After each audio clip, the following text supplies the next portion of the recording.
Say goodbye to your credit card rewards. Greedy corporate mega stores, led by Walmart and Target, are pushing for a law in Congress to take away your hard-earned cash back and travel points to line their pockets. The Durbin-Marshall credit card bill would enact harmful credit card routing mandates that would end credit card rewards as we know it. If you love your credit card rewards, tell your lawmakers, hands off my rewards. Tell them to oppose the Durbin-Marshall credit card bill.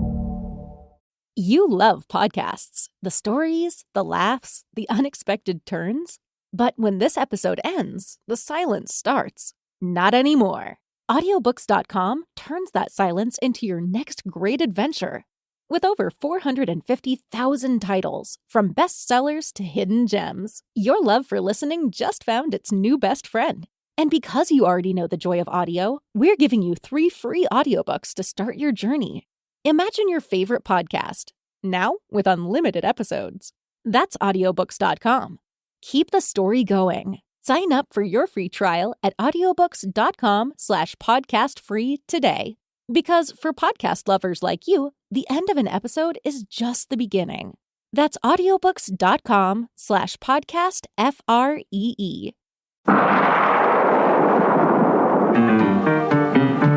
Welcome to All About Agatha, the podcast dedicated to reading and ranking every single mystery novel written by the Queen of Crime, Dame Agatha Christie. I'm Kemper Donovan. I'm Catherine Brobeck. And in this episode, we are revisiting our dear friend Hercule Poirot, covering one of the novellas that Agatha Christie wrote. This will actually be our final novella of Dame Agatha's. I'm a little sad about that. I've enjoyed covering these.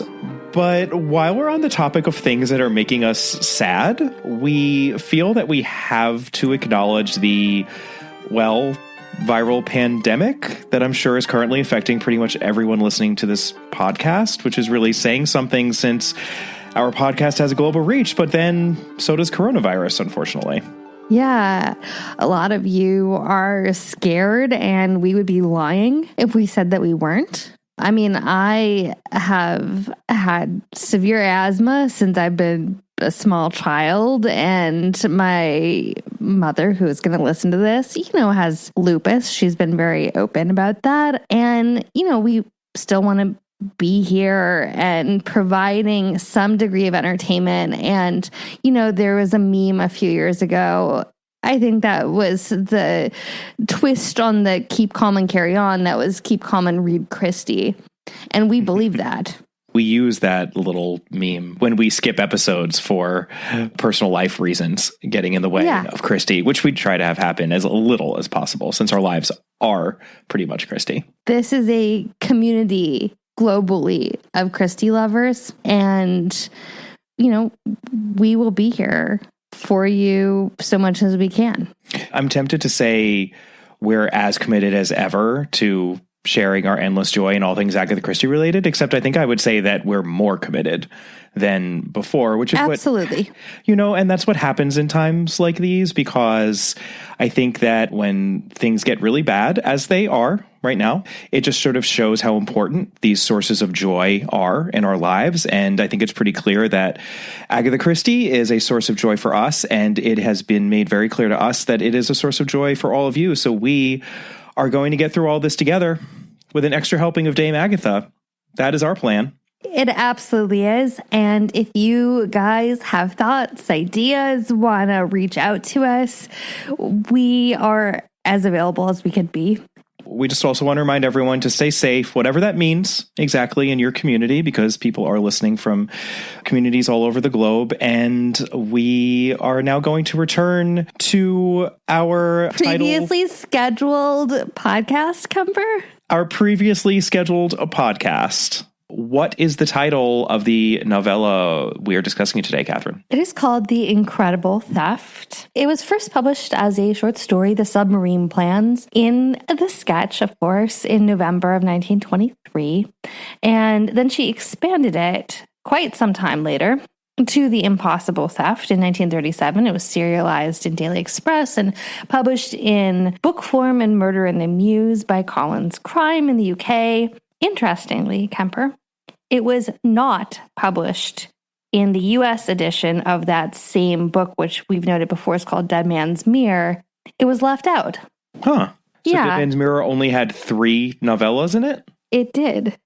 Interesting. Also, interestingly, I believe that I misspoke on a previous episode about this novella because I had been under the impression that this novella did not have an earlier version, as both Murder in the Muse and Dead Man's Mirror do. They too have earlier short stories that were then expanded into novellas. But we have the same instance here with the submarine plans being expanded into the impossible theft. My feeble reason for not realizing that is that I often rely, when I'm looking up Poirot short stories, on this wonderful volume that has a foreword by Charles Todd called The Complete Short Stories of Hercule Poirot, which is over 800 pages. It is very satisfying to have this thick volume of Poirot short stories. I really adore it, and I actually prefer to read the stories if I can out of this omnibus edition. I don't always like omnibus editions, actually.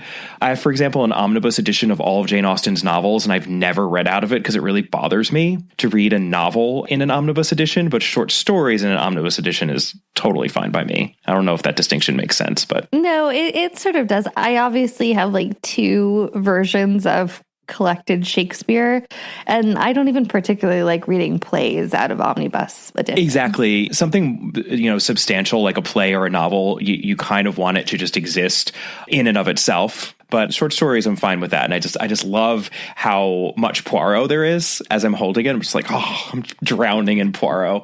But this volume, they chose not to include earlier short story versions that were later expanded into novellas because the novellas are actually included. So That's interesting. Yeah. So they left them out. There's no second gong in this collection. There's no submarine plans. I forget what the original short story version of Murder in the Muse was. We covered that one a while ago, and that one is not within these pages as well.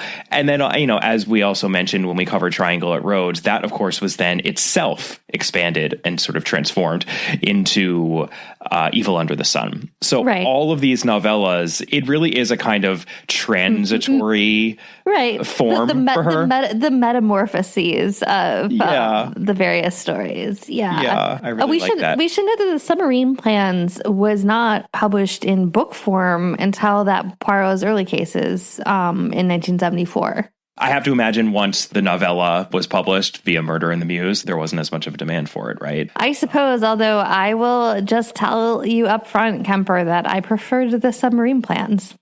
Well, and we came across a similar phenomenon with Dead Man's Mirror, right? The second gong covered the somewhat slight, fairly simplistic puzzle mystery that was going on there in a much zippier way, without a lot of the padding that we found in that story. I don't think there's as much padding in this one. It's not as long and it doesn't feel as padded out as Dead Man's Mirror, but that is not surprising. I think there's something to be said for her zippy short stories. Right. Not only zippy short stories, but in the case of these, narrated by Captain Hastings. And Captain Hastings is excised from The Incredible Theft. It's true, yeah. And we have a third-person narrator, which, as we've discussed, is sometimes...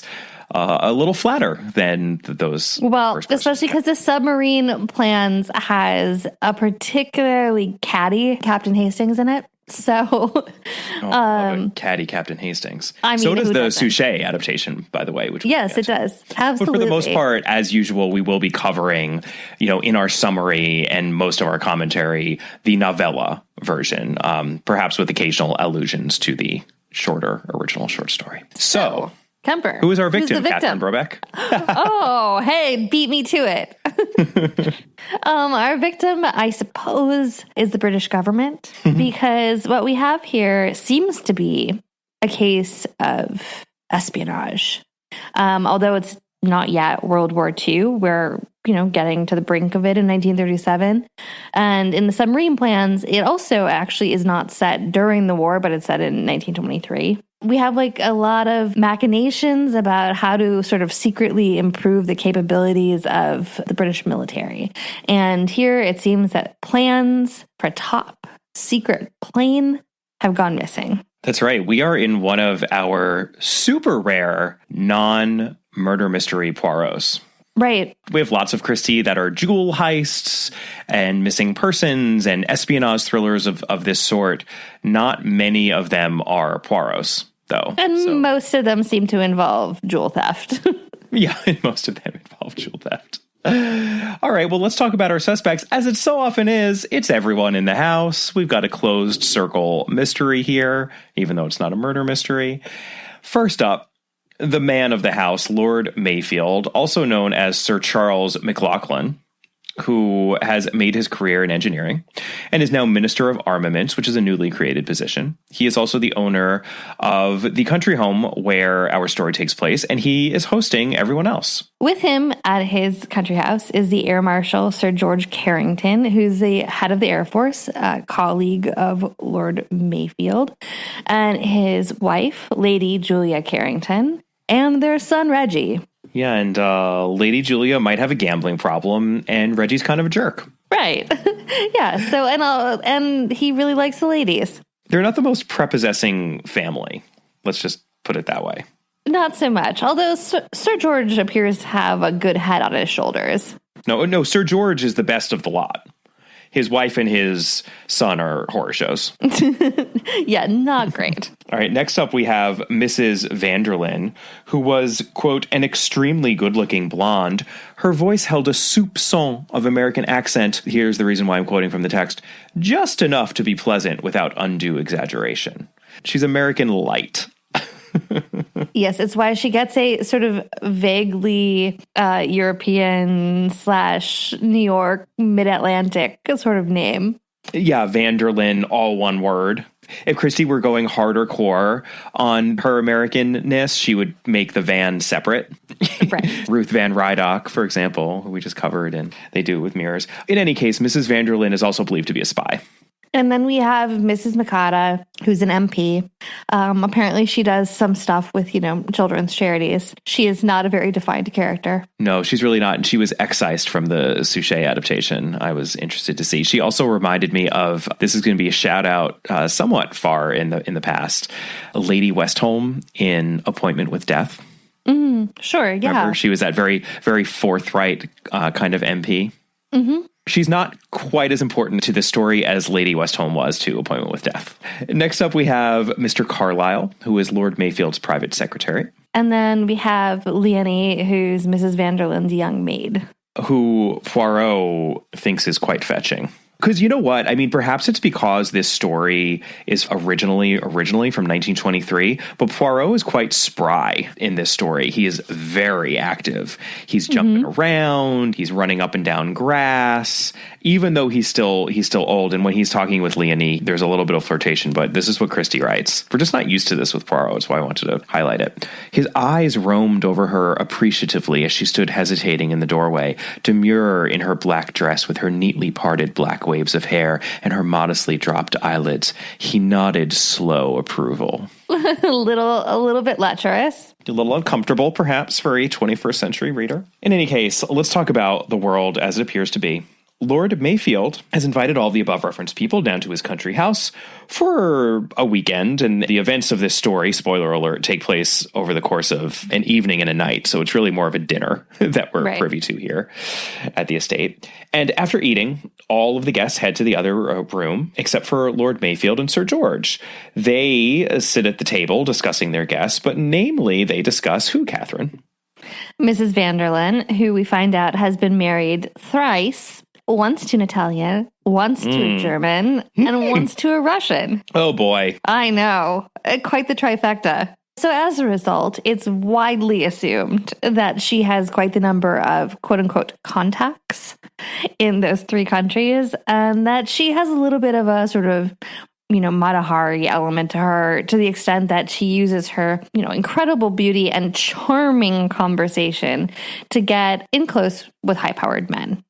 And we're going to find out in a moment a little bit more about her charming conversation, because apparently only applies to men.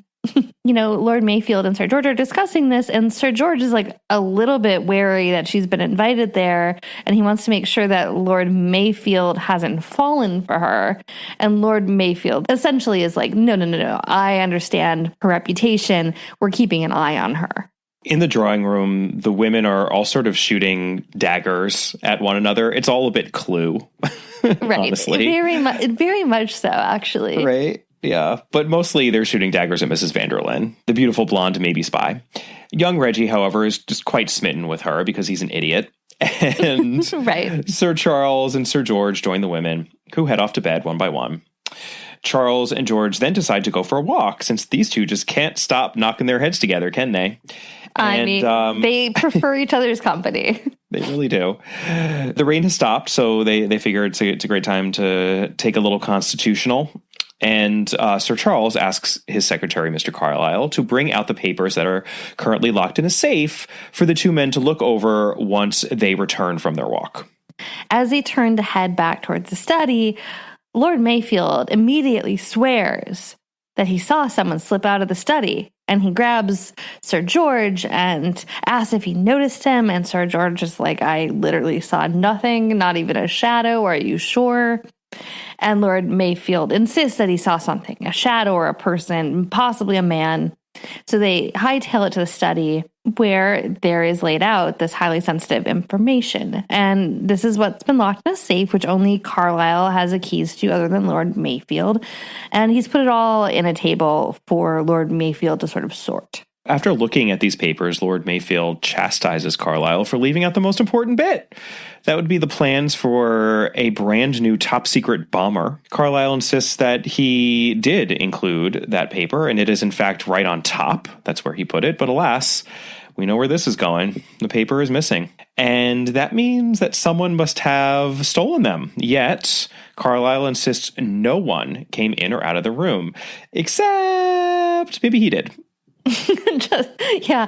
Oh, wait. I guess I did. That's right. Nobody except me. He went out because, he's a gentleman and he heard a lady screaming. So he looked out and then headed out of the room to see what was going on, only to find Leonie shouting about having seen a ghost, a tall woman in white. He tries to talk her down. You're a rational girl. You know that you didn't actually see a ghost. And so she calms down and he goes back to the study, and he does not notice that the papers are missing. He only notices it once Lord Mayfield does. And, he is sort of humiliated. And then Lord Mayfield and Sir George have to debate on what they are going to do. And Lord Mayfield essentially insists that it is, the absolute priority that this can't get out. Those were top secret plans. And Sir George has a little bit of a suggestion. What do you think Sir George might be suggesting, Kemper? Does he know of a private detective of excellent reputation who they should perhaps call upon in the middle of the night? He very well might. Lord Mayfield, he is quite reluctant, especially because why would you want to involve a foreigner? And Sir George says, you don't know this foreigner. This foreigner, he will change your opinion and he'll get to the bottom of this. It will remain completely secret. And so we shall immediately call Monsieur Hercule Poirot. Right. And I like that, we're in 1937, and this really is in and around the time that Poirot was at the height of his fame and his sort of preeminence and his powers. We're not too far away from the ABC murders, and his entree into the highest echelons of society is just effortless. And it's just interesting since in the novels we're covering him at a much later date, and Christie really does track that decline, the ascent and then the decline. For as much as Poirot is, there is a certain amount of stasis when it comes to him throughout his career, there is an ebb and a flow, for sure. I just think it's interesting that we can feel that here in a story that was published 15 years earlier than the novels we're currently covering. Right, because Poirot in this is of such a high profile that he can have a Rolls Royce sent to him in the middle of the night to be whisked away to some country house. Yeah, to a high-powered tete-a-tete with these government ministers and the nobility, and that's exactly what he does. He arrives at the house and he listens to what has happened, and then he asks several questions of both Sir George and Sir Charles, including what document was actually on top of the pile. So we know that the plans for this bomber were missing, but given that fact, then what was the actual document that was on top of the pile? And it's not important what that document was, but the two men agree as to what that document was. They give the same answer. Then Poirot asks whether Sir George saw that mysterious figure on the terrace that Sir Charles saw when they were on their walk. Because remember, it was only Sir Charles who said, who is that flitting down the terrace? And it was dark and they were, from a distance. And Sir George admits that he did not see that figure. He didn't really know what Sir Charles was talking about at the time. He cannot be certain that there was anyone there. He didn't even see a shadow. So that is interesting. Right. Poirot asked him, do you trust your own vision? And he essentially says, well, yes, I do. And in fact, he's a younger man, too. Right. And a sort of hardier person, I suppose. There are lots of sort of flattering asides made to his military career. But yeah, so we're supposed to believe that he fundamentally saw nothing out there, which Poirot seems to find quite interesting. And more significantly, Poirot, in some of his actual sneaking around detecting work, which we don't always see, he's gone out and he's checked that terrace and he has checked the windows into the study. And if we recall, the reason that George and Charles went on a walk, it was because it had stopped raining. In other words, there'd be damp ground. Of course, what is Poirot looking for? He's looking for footprints out of the study because whoever would have been seen had to have gone in or out of the study, and they couldn't have gone in or out through the inside of the house. So are there footprints in the wet ground? No, there are none, which means... Yep. It has to be someone from inside the house. And this is how Christie describes Poirot's actions. Suddenly he rose again, stepped nimbly out of the window, and with a flashlight examined the edge of the grass at the farther side of the terrace. Not the Poirot we're used to. He is not an armchair detective in this story, that's for sure. And another moment he runs nimbly up the stairs. Quite nimble, our Hercule in this story. Right. So go on. So what does he do in his actual, gumshoeing next? Yes. So as a gumshoe, he then interviews Leonie, and that interview starts pretty creepily, as I already highlighted. I'm just going to keep on reading. Because after he nods his slow approval of her physical appearance, this is what he says. "Come in, Mademoiselle Leonie. Do not be afraid." She came in and stood demurely before him. "Do you know," said Poirot with a sudden change of tone, "that I find you very good to look at?" Leonie responded promptly. She flashed him a glance out of the corner of her eyes and murmured softly, "Monsieur is very kind." Again, this is feeling a bit Clue. This story is actually more Clue than I realized as I'm talking about it than when I was reading it. No, I very much thought of Clue the entire time that I was reading it. It does come across like that. This could be Yvette. Right. The French maid. How do we do this? The dagger will go further into her back. What Poirot figures out is that Leonie was not screaming because she saw a ghost. There was a much more prosaic reason, and this, of course, is why Poirot is playing a part here with Leonie. He's being flirtatious because he's realizing that Leonie and Reggie, that cad, Reggie Carrington, were having a flirtation of their own. And what happened is that Reggie had snuck up on her. And, being a bit of a randy youth, shall we say, he tried to kiss her in the hall, and she screamed when that happened. Lady Carrington, Reggie's own mother, then goes to Poirot to accuse her son, oddly, of having stolen the plans himself because he needs the money. And she insists that she'll see to their safe return. And that, she doesn't want Poirot to do anything. She wants to hush this all up. Reggie is just in a bind financially, but they'll figure it out and we'll get the papers back. No harm done. Again, I told you, this family is not exactly a model of nuclear bliss. They're not on the up and up other than Sir George. So then we have a series of other sort of interviews. But here's the odd thing about this, especially when we get to this point, is that we get, for example, Mrs. Makata, who, she has an alibi because she was overheard sleeping in her bedroom. And if you ask how you could be overheard sleeping, well, the obvious answer is that you snore. You have Mrs. Vanderlyn was heard calling for Leonie. So she was also upstairs. And because, keep in mind, there's a very short window of time between the men being on the terrace and seeing the figure rushing into the study, Carlisle having, briefly left the study. So there's a very small window there. And so essentially what we're talking about here is that the only person that seems like he could have stolen the plans is Carlisle. The problem with that is Carlisle is the only person to also have the keys to the safe. So if he'd really wanted to copy and steal the plans, he could have done it at any given moment of any given day when there were no extra people in the house and nobody would have known that he had done it. There would have been no witness. So the idea that he stole the plans in the most inopportune moment is ludicrous, right? Right. Yeah. I mean, I think we're hard pressed to find any clues in this story because it's not a traditional murder mystery. It's not really a puzzle mystery. I would posit that the only real clue there is here is our old Occam's razor clue, right? Mm-hmm. Which is just to look for the simplest solution. And Christie so often sets up these impossible seeming scenarios where it's like, well, it couldn't have been Mrs. Vanderlyn, who's the most obvious suspect. It couldn't have been Mrs. Makata. It couldn't have been Lady Carrington. It couldn't have been Reggie Carrington. It couldn't have been Leonie. It really couldn't have been Carlisle because that makes no sense. And Christie always makes sense. So we only have two people, Sir George and Sir Charles. And there's really only one of those people who has the opportunity to take those papers. And that's where, I think we see Christie's sleight of hand coming in here because we've seen this so many times in more elaborate mysteries of hers where the focus of the true window of time is skewed.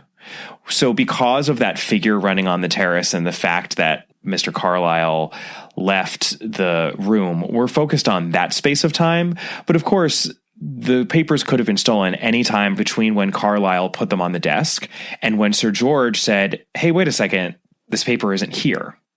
And that could have been when this supposed figure was running. It could on the terrace. It could have been when Carlisle had left the room because Leonie screamed, but it also could have been after that, right? It could have happened during the period of time when Sir George and Sir Charles had entered the study and were then looking at the papers. And there was really only one person between those two men who had the opportunity to do anything like secrete that paper. And it's Charles who gets to the table first. It's Lord Mayfield himself, because he's the only person who's allowed to touch the table. And of course it has to be him. It's a similar sleight of hand as what she does in Mrs. McGinty's Dead. We're about to have a spoiler here for Mrs. McGinty's Dead. Yeah, so fast forward 15 seconds if you want. Yeah. Where Robin Upward kills his mother in a really quick period of time at the very, very beginning of the window in which she could have been killed. And there's a lot of investigation that happens as to the later portion of that window, so much so that we forget that it actually could have been possible for him to kill her during that tiny sliver of time that he was alone with her at the beginning of the night. This is a similar thing where there's a tiny sliver of time we're being told not to consider, but if we're being astute readers, we should consider it. Well, right, absolutely. And also, we're not talking about Lord Mayfield murdering anybody. We're talking about him looking at papers that are his own papers. Right. That all he has to do is palm the top one. That's all he has to do is move his palm over the top paper on the pile. That can be done pretty quickly. Pretty quickly, right. So, yeah, of course he stole it. The question is, why would he steal his own paper? Well, Catherine, Mrs. Vanderlyn was blackmailing Sir Charles due to some rumors that had been circulating about him from when he was younger as to some negotiations that he had been making with a certain world power. And it is left as vague as that, was not a world power that one would want to be negotiating with. The country is not specified. It's much more vague in the text than it is in the Suchet adaptation, which we'll get to in a moment. We're told that these were just rumors. They weren't really true. But what Poirot says at the end of the story is, well, what if they were? And what if there was some record, perhaps a letter, that showed that he had done what was publicly denied in terms of negotiating with this odious world power? Being able to keep up the denial for purposes of his current political career is vital. Right. So, and it's also implied. It's more implied in The Incredible Theft, and it's directly said in the submarine plans. But Lord Mayfield / Sir Charles, his ultimate goal is to be prime minister. These are incredibly high stakes. Right. Yeah. If he wants to become prime minister one day, this earlier dalliance of his cannot come out. So Mrs. Vanderlyn, she really is able quite effectively to blackmail him with whatever document she has. And this is why he has invited her, because she says, I want those plans for that bomber. And so that's why Sir Charles has taken the plans himself, because when he did palm them, he was then able to give them over to her surreptitiously. However, is there a little extra wrinkle here in the plan, Catherine? He gave her altered plans because, in fact, Lord Mayfield is incredibly patriotic and he believes in Britain more than anything else. And so he has orchestrated this to, in fact, make it look like the plans were stolen and then keep up his cover that he's being blackmailed while giving her flawed designs, essentially ensuring that if they were to actually build the bomber from the specs that he has, it would not be effective. Right. So he is able to kill two birds with one stone, save himself and save his country. Yeah, absolutely. And, we can note here that the plot of the submarine plans is almost identical. All the characters have different names, but very, very similar, except for the ending bit where he was not being blackmailed. Actually, he's involved in a bit of entrapment or a bait and switch, however you want to look at it, with the Mrs. Vanderlyn character. He's not being self-serving whatsoever. He's just pulling one over on her and giving her bad plans. Right. As a spy. That's the biggest change, really. I don't know that it ultimately makes that big of a difference. But I don't think it makes that big of a difference. It certainly doesn't make that big of a difference in terms of the puzzle mystery, such as there is. It's a very slight puzzle mystery, obviously, as we've noted. But I think it makes the character slightly more interesting. And it gives the whole thing, which obviously hinges on political intrigue, a little bit more of a texture and a grounded sort of flavor. Like, I like the last line of the novella, The Incredible Theft, where Sir Charles is essentially defending himself for being, both self-serving but also serving his country.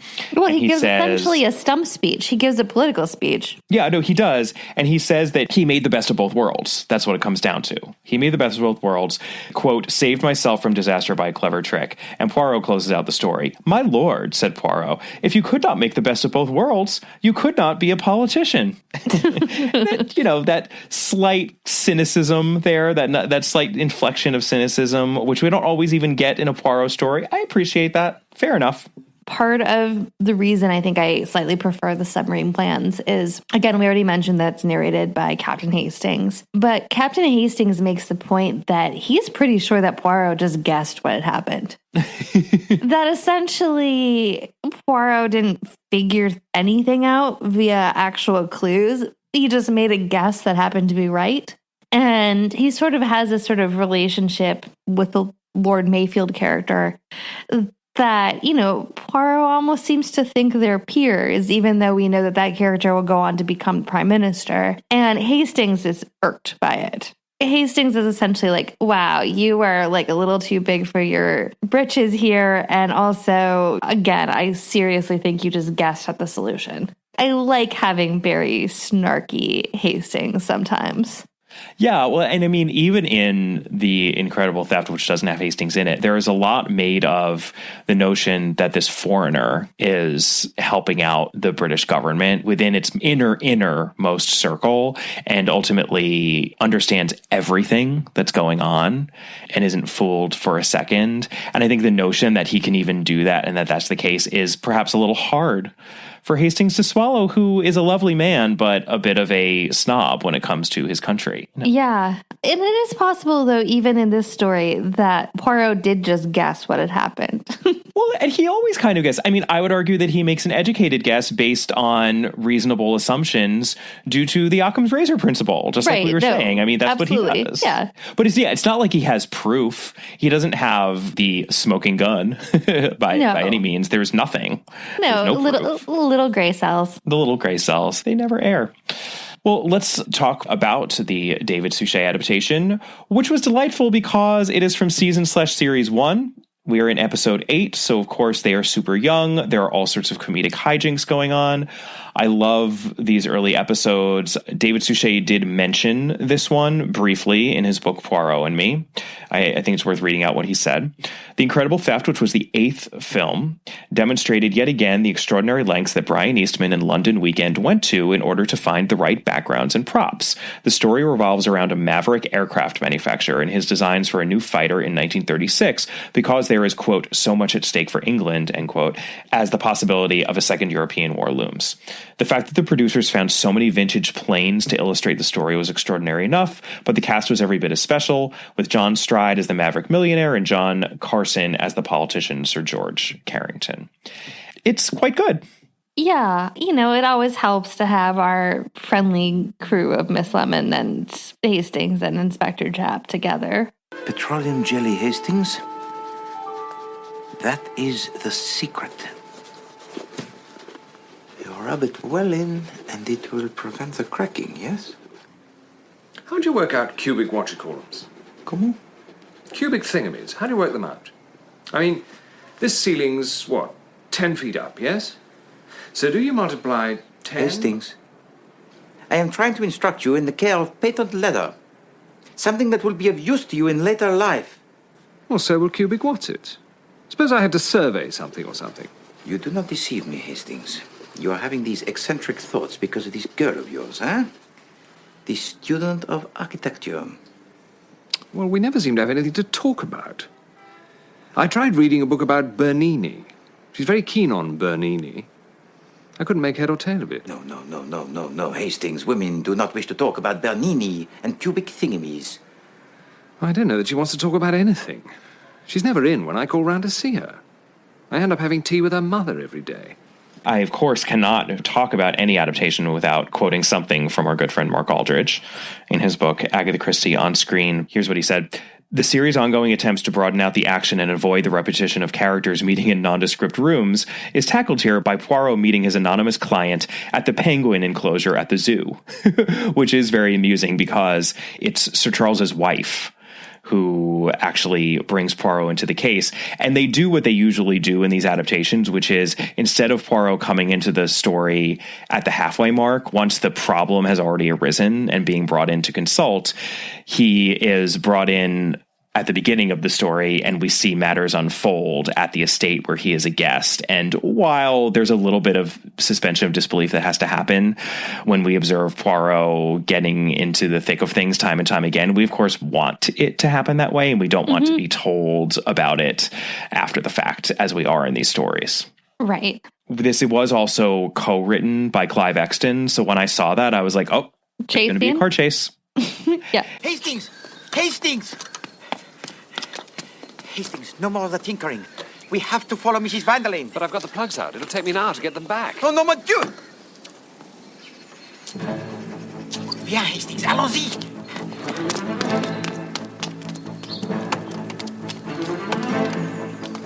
Hey!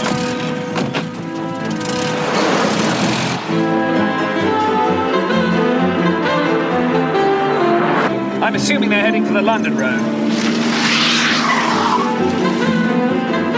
In fact, there's an explosion even, because they're kind of showing off the aircraft. So we have pyrotechnics within the first 10 minutes.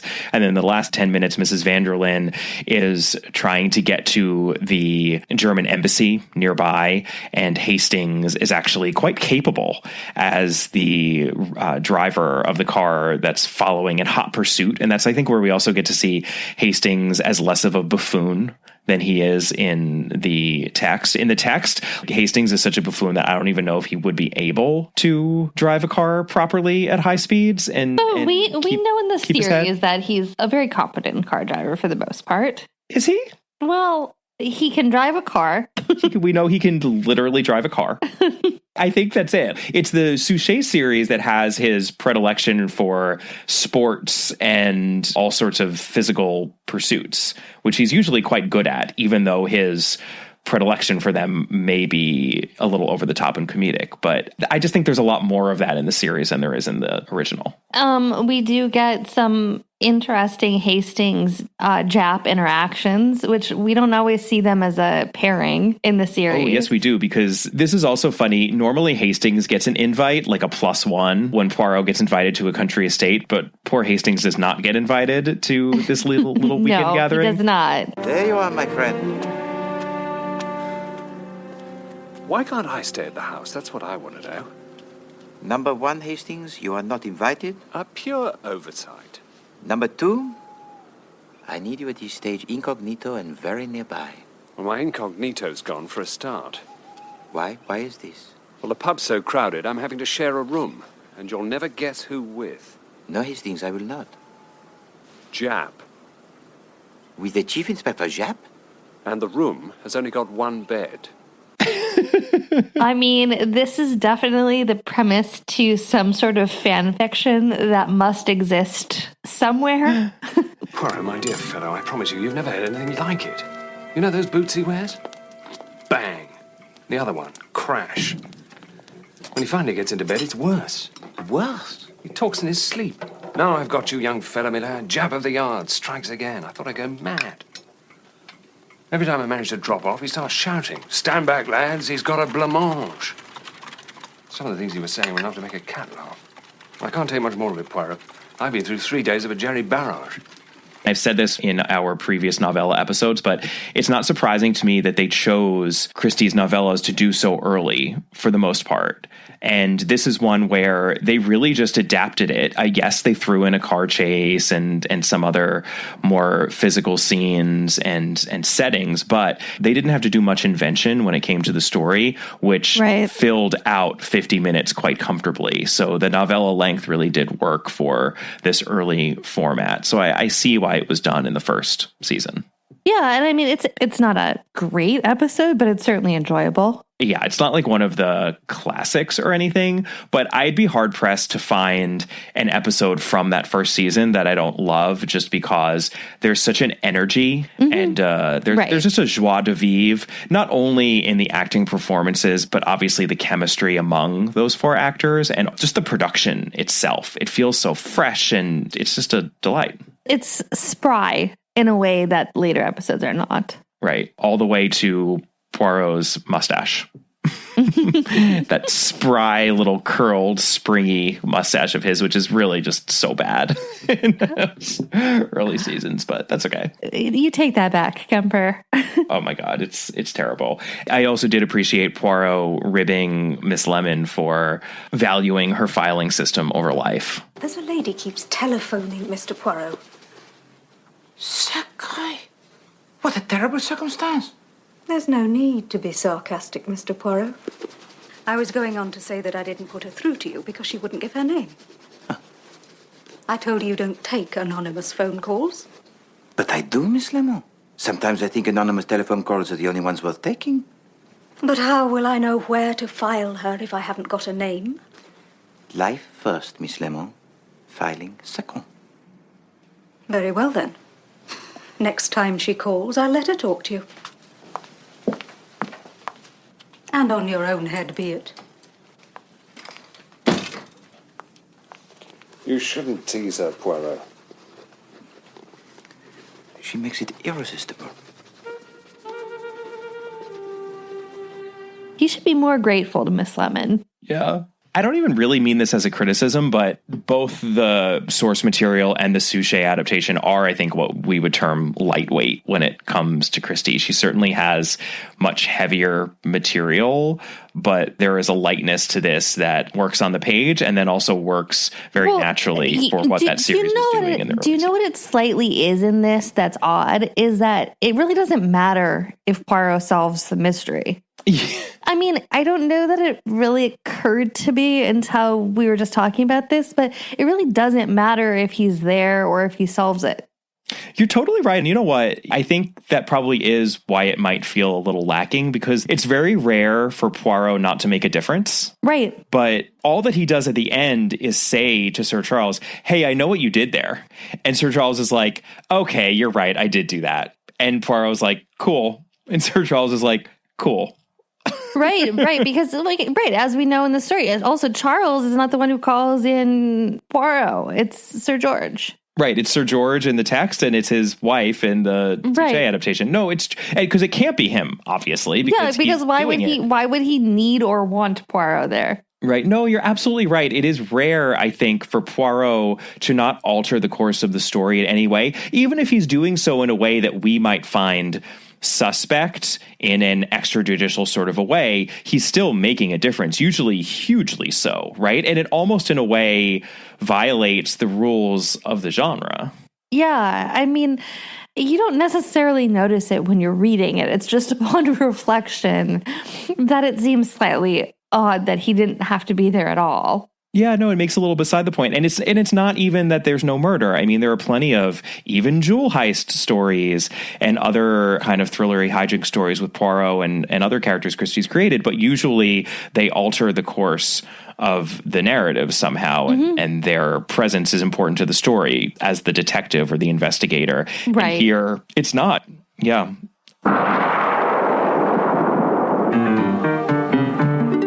All right, well, that is The Incredible Theft, our final Poirot novella and Agatha Christie novella, because that's it. She just did those 4. We certainly have many more short stories to cover, but no novellas, and I'm a little sad about it. I know, I like them. Join us next time for a novel.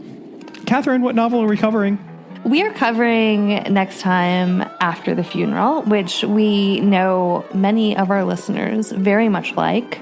I think this is one of those Christies that's a fan favorite, not a casual Christie favorite. Like, I think a lot of casual Christie readers haven't even heard of After the Funeral, but when you start talking to like-minded fanatics such as ourselves, it's a title that pops up quite often as one of the unsung gems. So I'm very excited to revisit it. Oh, me too. Very much excited. So we have that to look forward to. And where can you find us outside of these podcasts, Kemper? Well, outside of these podcasts, you can find us on our Patreon account. We are at www.patreon.com/allaboutagatha. We just posted an episode about the Tommy and Tuppence short story thrillers. Speaking of short stories that are a little outside the box, that we did not cover within the Partners in Crime collection many moons ago on our podcast. So you may want to check that out. You can also reach us via email at allaboutthedame@gmail.com. You can find us on Twitter at allaboutthedame. You can find Catherine on Twitter at Brobcat. Our Facebook page is All About Agatha. Our Instagram handle is at All About Agatha. And we would really appreciate it if you took a moment to rate and review us. Many of you have done so, but we could always use more. And we will see you next time. Bye. Bye.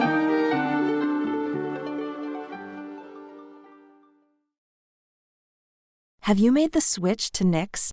Millions of women have made the switch to the revolutionary period underwear from NYX. That's KNIX. Period panties from NYX are like no other, making them the #1 leak-proof underwear brand in North America. They're comfy, stylish, and absorbent, perfect for period protection from your lightest to your heaviest days. They look, feel, and machine wash just like regular underwear, but feature incognito protection that has you covered. You can shop sizes from extra small to 4XL. Choose from all kinds of colors, prints, and different styles, from bikinis to boy shorts, thongs to high-rise. You've got to try NYX. See why millions are ditching disposable, wasteful period products and have switched to NYX. Go to knix.com and get 15% off with promo code TRY15. That's knix.com, promo code TRY15 for 15% off life-changing period underwear. That's knix.com.